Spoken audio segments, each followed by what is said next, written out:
कभी कभी कुछ चीजें इम्परफेक्ट ही रहने दी जाएं तो ज्यादा सही होता है, क्योंकि परफेक्शन की तलाश में हम कई बार सब कुछ खो बैठते हैं। ऐसा ही कुछ हमें डॉक्टर डूम के साथ भी देखने को मिला। तो आज इस वीडियो में हम डॉक्टर डूम के ओरिजिन एंड पावर्स के बारे में बात करने वाले हैं कि आखिर क्यों इतना ब्रिलियंट स्टूडेंट आगे चलकर इतना बड़ा और खतरनाक सुपर विलन बना। तो चलिए करते हैं इस बारे में डिटेल में बात।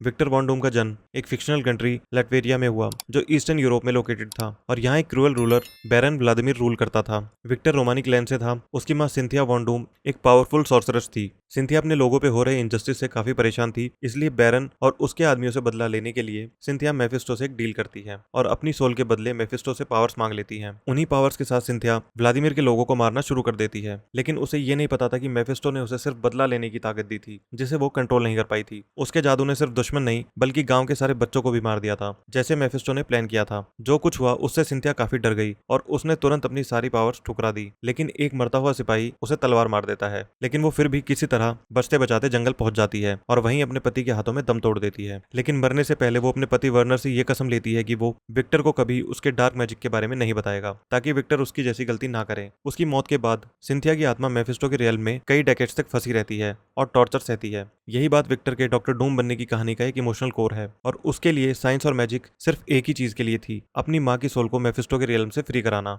विक्टर के फादर एक डॉक्टर और हीलर थे। एक दिन उन्हें वहां के रूलर बैरन व्लादिमीर की वाइफ का इलाज करने के लिए बुलाया गया, लेकिन वो उसे बचा नहीं पाता, जिसके चलते व्लादिमीर बहुत गुस्सा हो जाता है और उसे सजा देने का हुक्म देता है। इसी डर से वर्नर अपने बेटे विक्टर के साथ लैटवेरिया के पहाड़ों में भाग जाता है, लेकिन सर्दी और ठंड से वर्नर की मौत हो जाती है। लेकिन किसी तरह विक्टर बच जाता है और उसके अंदर व्लादिमीर के खिलाफ बदले की आग जलने लगती है। बड़े होते होते विक्टर एक जीनियस इन्वेंटर बन जाता है। उसने साइंस और सॉर्सरी दोनों को मिलाकर ऐसी मशीन्स बनाई जो उसके रोमानी लोगों की हेल्प कर सके। उसके इन्वेंशंस एम्पायर स्टेट यूनिवर्सिटी के डीन का ध्यान अपनी ओर खींच लेता है, जिसके बाद वो अपना देश और अपनी चाइल्डहुड लव वेलेरिया दोनों को पीछे छोड़कर यूएस आ जाता है। यूएस पहुंचने के बाद विक्टर की मुलाकात रीड रिचर्ड से हुई, जो आगे चलकर उसका सबसे बड़ा राइवल बनने वाला था। दोनों अपने टाइम के इंटेलेक्चुअल जीनियस थे। विक्टर और रीड साइंस के उन थ्योरीज पर बहस करते थे जिनके बारे में दूसरे लोग सोच भी नहीं सकते थे। उनकी बातें सुनकर प्रोफेसर्स भी हैरान रह जाते थे। उनकी इंटेलिजेंस को लोग आइंस्टाइन और लियोनार्डो डाविंची के बराबर मानते थे। जब रीड रिचर्ड्स अपना स्टारशिप डिजाइन कर रहा था, उस टाइम विक्टर एक ऐसी मशीन डेवलप करने लग गया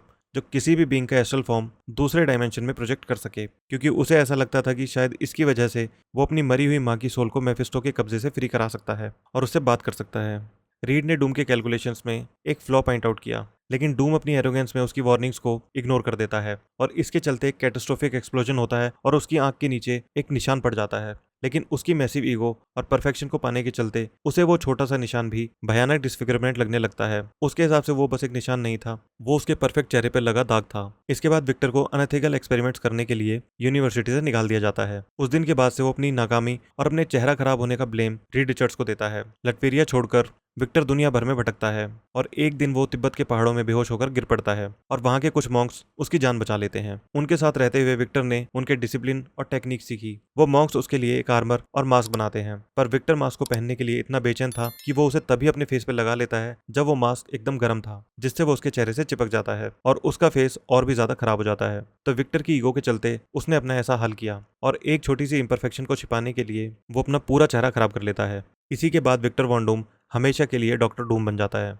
डॉक्टर डूम अपने एक्सीडेंट और बदनसीबी के लिए जिम्मेदार लोगों, खासकर रीड रिचर्ड से बदला लेने की कसम खाता है। इसके बाद वो अपना फुल आर्मर और न्यू आइडेंटिटी के साथ लैटवेरिया पहुंचता है और अपनी एडवांस साइंस और डार्क मैजिक का यूज करके वो वहां के रूलर व्लादिमीर को हटाकर खुद को वहां का रूलर डिक्लेयर कर देता है। लैटवेरिया का रूलर बनने के बाद डूम ने अपने लोगों, खासकर रोमा कम्युनिटी के भले पर ध्यान देने लग गया, लेकिन अंदर से वो पूरी दुनिया पर अपनी हुकूमत जमाने का सपना देखने लगता है। सबसे बड़ी बात यह थी कि विक्टर को कभी पता नहीं चला कि उसके एक्सपेरिमेंट के दौरान बेन ग्रिम ने मशीन में छोटी सी छेड़छाड़ की थी, जिसकी वजह से एक्सप्लोजन हुआ। लेकिन बेन ग्रिम खुद को विक्टर के विलन बनने के लिए अंदर ही अंदर जिम्मेदार मानता रहा। इसके बाद विक्टर और फैंटास्टिक फोर के साथ साथ बाकी हीरोज के साथ भी कई बार क्लैश हुए।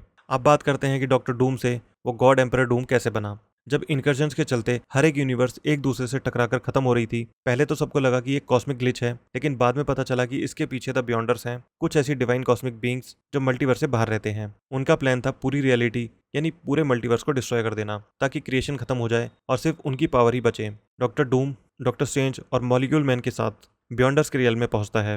वैसे मॉलिक्यूल मैन एक ऐसा बीइंग है जिसका एग्जिस्टेंस हर यूनिवर्स में कनेक्टेड था और उसकी पावर्स डायरेक्टली बियॉन्डर से लिंक थी। बियॉन्डर्स के रियल में पहुंचकर डॉक्टर डूम मॉलिक्यूल मैन को एक लिविंग बॉम्ब की तरह यूज करता है और जब धूल बैठती है तो बियॉन्डर्स मर चुके थे और उनकी इनफाइनाइट पावर्स अब डॉक्टर डूम के अंदर थी। इस इनफाइनाइट पावर से डॉक्टर डूम टूट चुके मल्टीवर्स के टुकड़ों से एक नई दुनिया बनाता है। यहाँ अलग अलग रियलिटीज के टुकड़े एक ही प्लेनेट पर थे, यानी एक जगह 616 यूनिवर्स का टुकड़ा, कहीं अल्टीमेट यूनिवर्स और कहीं पुराने ऑल्टरनेट टाइमलाइंस, और इसी प्लेनेट को बैटल वर्ल्ड कहा गया। इस दुनिया का रूलर, जज और गॉड खुद डूम था। यहाँ लोग उसे गॉड एम्परर डूम कहते थे। इस बैटल वर्ल्ड पर डॉक्टर डूम डॉक्टर स्ट्रेंज को अपना राइट हैंड बना लेता है, रीड रिचर्ड्स की वाइफ सू स्टॉर्म और उसके बच्चों को अपना परिवार बना लेता है और पूरी दुनिया में रीड रिचर्ड्स का कोई नामो निशान नहीं छोड़ता। बैटल वर्ल्ड के लोग डूम को गॉड के रूप में मानते थे, उसका हुक्म कानून था, लेकिन अंदर ही अंदर डूम जानता था कि ये दुनिया एक झूठ पर बनी थी। जब बैटल वर्ल्ड बना तो कुछ हीरोज आउटसाइड रियलिटी में बचे हुए थे, जिनमें रीड रिचर्ड्स भी था, जो मॉलिक्यूल मैन के साथ बैटल वर्ल्ड में पहुंचता है। रीड रिचर्ड्स डूम के सामने आया, वही आदमी